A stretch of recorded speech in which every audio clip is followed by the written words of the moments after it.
Terima kasih pemirsa, Anda kembali menyaksikan Kominfo Newsroom.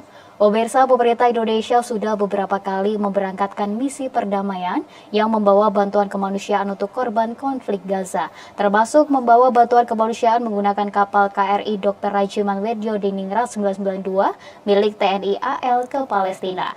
Lalu bagaimana pelayaran KRI Dr. Rajiman dalam membawa bantuan kemanusiaan tersebut? Malam hari ini kita akan membahasnya bersama Komandan Satgas Port Visit TNI AL ke Mesir, Laksamana Pertama TNI Sumarji Bimo Aji. Selamat malam Bapak Sumarji, salam sehat.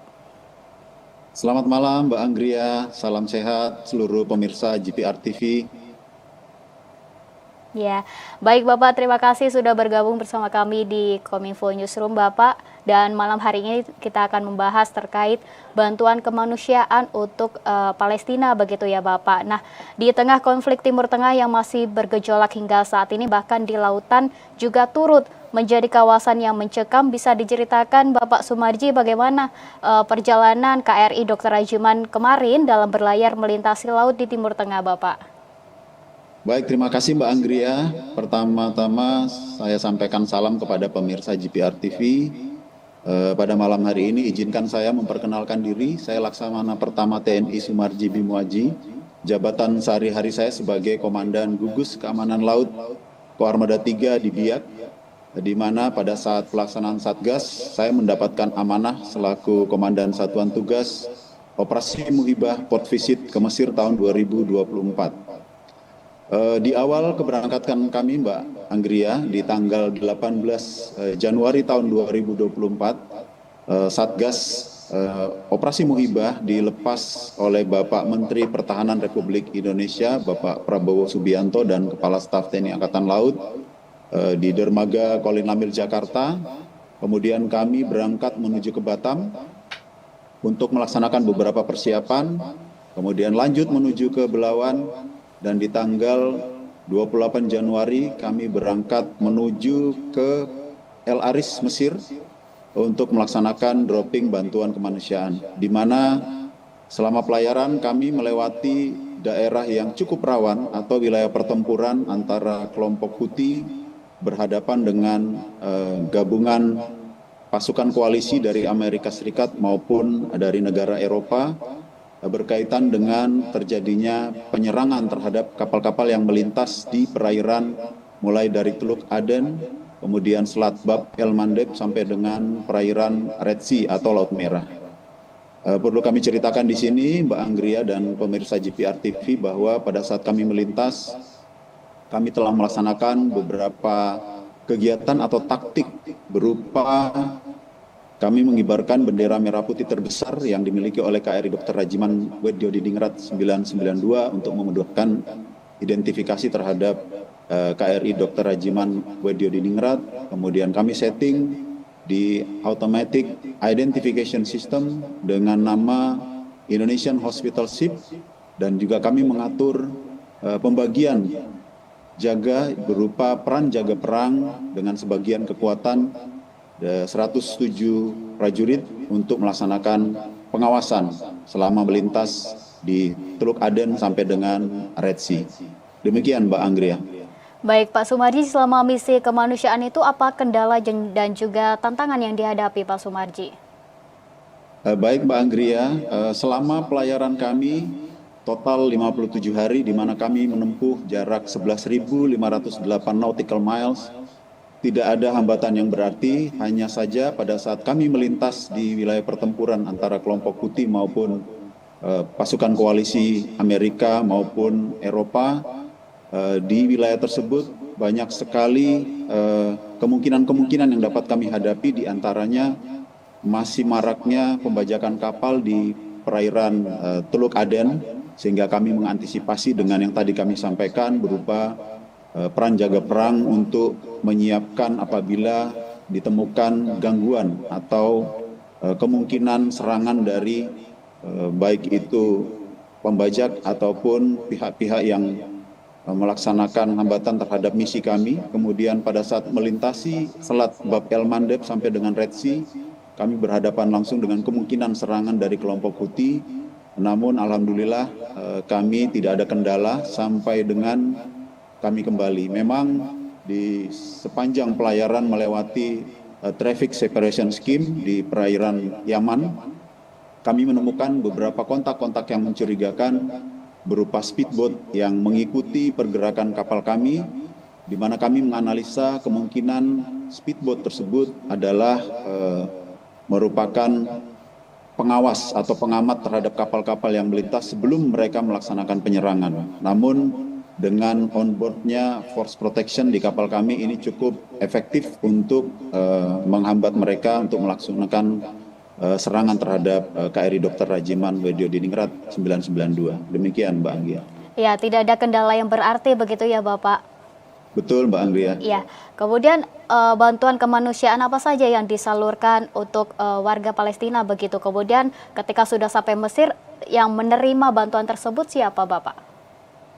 Ya, baik Mbak Anggria, bantuan yang kami muat dari Indonesia ini berupa bahan makanan, baik itu berupa mie instan, kemudian biskuit, beras, termasuk juga beberapa obat-obatan, alat-alat kesehatan, pakaian, perlengkapan bayi, perlengkapan alat-alat mandi, tenda lapangan, dan juga berbagai kebutuhan pokok yang dibutuhkan oleh korban konflik Gaza, di mana kami mengangkut sejumlah 242,16 ton bantuan dari berbagai pihak, mulai dari TNI, Polri, kemudian dari Basnas, dari rekan-rekan artis dan lapisan masyarakat Indonesia, yang di mana amanah tersebut kami dropping di dermaga El Aris, Mesir, di mana kami pada saat proses awal sudah berkoordinasi ketat untuk melaksanakan kegiatan lain, di mana perintah Panglima TNI juga kami diharapkan dapat melaksanakan pelayanan kesehatan, namun berdasarkan koordinasi ketat dari Kementerian Luar Negeri dibantu oleh Kedutaan Besar Republik Indonesia maupun Atasé Pertahanan Republik Indonesia di Kairo, pihak otoritas setempat hanya mengizinkan menurunkan bantuan kemanusiaan saja selama 4 hari. Sehingga kami mengoptimalkan untuk melaksanakan dropping atau debarkasi bantuan tersebut selama 4 hari, di mana tantangan luar biasa di sana Mbak Anggria, yaitu bahwa suhu di wilayah Mesir pada saat itu siang hari adalah 14 sampai dengan 15 derajat, kemudian di malam hari ini 7 sampai 8 derajat. Pada saat kami tiba di dermaga El Aris, Mesir, kami menyerahkan kepada Egyptian Red Crescent atau organisasi Bulan Sabit Merah, yang merupakan organisasi satu-satunya yang menerima bantuan kemanusiaan dari seluruh negara internasional untuk didistribusikan kepada korban konflik Gaza. Dan bantuan kemanusiaan sejumlah 242,16 ton itu diangkut menggunakan 50 truk trailer yang langsung menuju ke perbatasan Rafah untuk didistribusikan kepada korban konflik Gaza. Demikian Mbak Anggria. Baik, berarti ada bantuan berupa makanan, pakaian, dan bantuan kemanusiaan lainnya begitu ya Bapak yang disalurkan untuk warga Palestina di sana. Betul sekali Mbak Anggria. Ya, kemudian Bapak ketika sampai di Mesir, seperti apa kondisi real di sana? Pada saat kami tiba di Mesir, khususnya di dermaga El Aris Mesir, ini merupakan pertama kali TNI, khususnya TNI Angkatan Laut bersandar di wilayah tersebut, dan seperti yang kami sampaikan, kami hanya mendapatkan izin berupa security clearance maupun diplomatic clearance selama 4 hari untuk melaksanakan dropping bantuan kemanusiaan, dan kami hanya bisa bergiat atau melaksanakan aktivitas di sekitar dermaga karena di sekitar dermaga tersebut diletakkan berupa pagar atau barrier, dan kami hanya dapat beraktivitas di sekitar dermaga tersebut untuk melaksanakan debarkasi atau dropping bantuan kemanusiaan.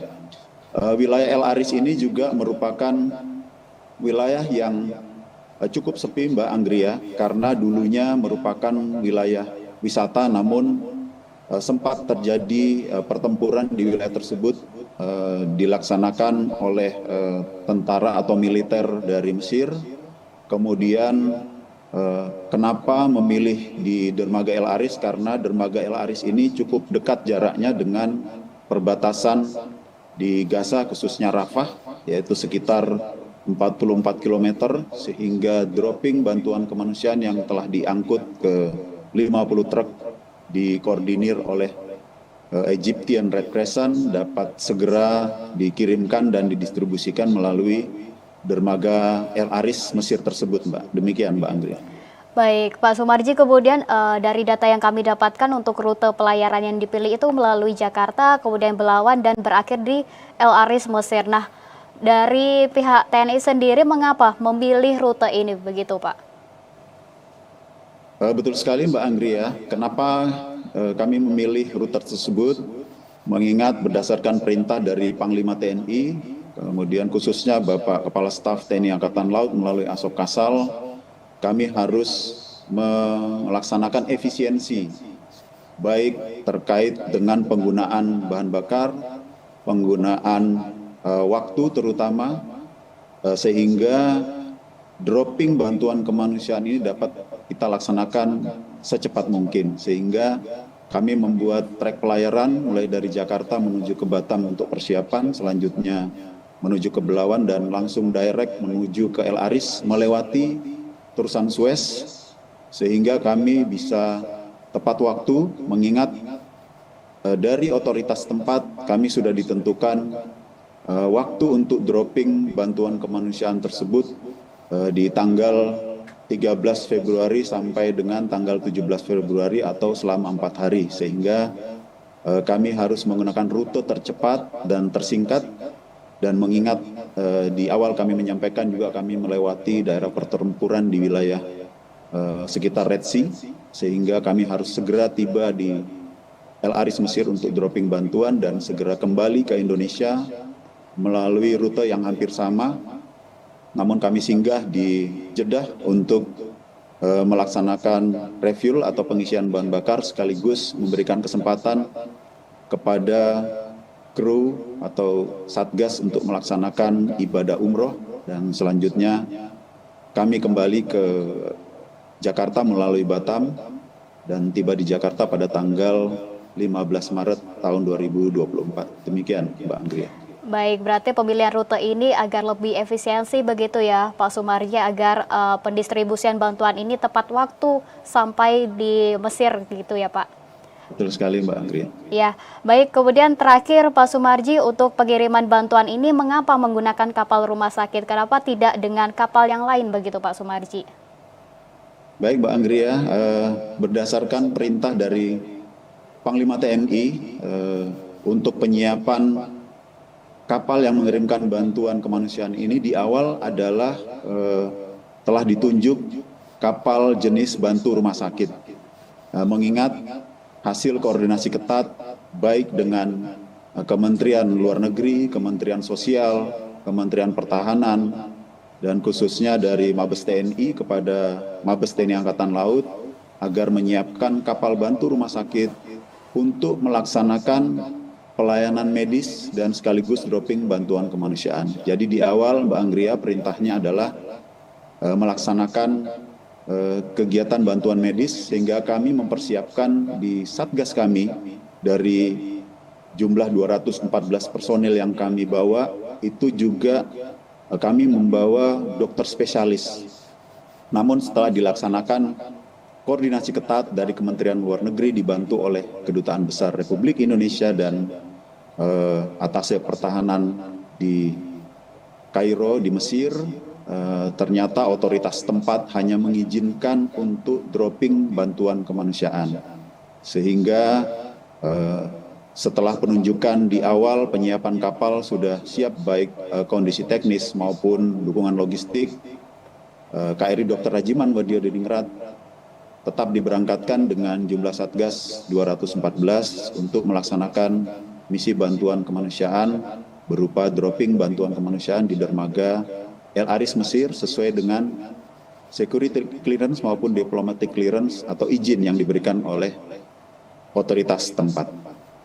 Sehingga dalam kesempatan ini pun kami mengaturkan terima kasih atas kesempatan yang diberikan dan amanah untuk mengirimkan bantuan kemanusiaan dari seluruh lapisan masyarakat Indonesia. Sekaligus kami mengaturkan terima kasih yang tak terhingga atas doa dari seluruh masyarakat Indonesia sehingga kami dapat melaksanakan misi kemanusiaan ini dalam keadaan sukses, aman, dan lancar. Demikian Mbak Anggria. Baik, terima kasih Bapak Subarji Bimo Aji selaku Komandan Satgas Sport Visit TNI AL Kebasir. Terima kasih Bapak Subarji sudah bergabung bersama kami di malam hari ini. Salam sehat selalu Bapak. Terima kasih Mbak Anggria, salam sehat dan salam hormat untuk seluruh pemirsa GPR TV yang sangat kami hormati. Selamat malam Mbak. Selamat malam Bapak. Dan pemirsa, kami akan kembali dengan informasi lainnya, tetaplah bersama kami.